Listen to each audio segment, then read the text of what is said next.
Hello everyone, আসসালামু আলাইকুম। এই যে মাছ রান্না করব, সাগরের মাছ ভাজি করলাম।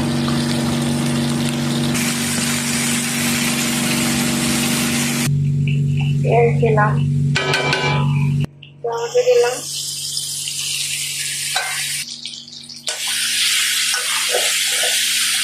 হলুদ, মরিচ, মশলা, লবণ।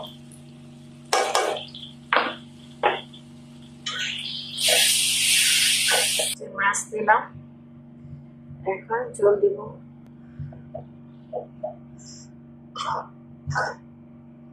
মাছের আঁশটাই কঠিন, মাংস ইয়ে করা হলো। একটু জিরা দিলাম উপরে। এই সাগরা মাছটা ভাজছি, তারপরে একটা নিজস্ব একটা গন্ধ আছে, গন্ধটা খারাপ লাগে। আমার হাজবেন্ড খাইছে, কষাও না, এমনি না, এমনি একটা নিজস্ব একটা সাগরের গন্ধ, এটা ভালো লাগে না।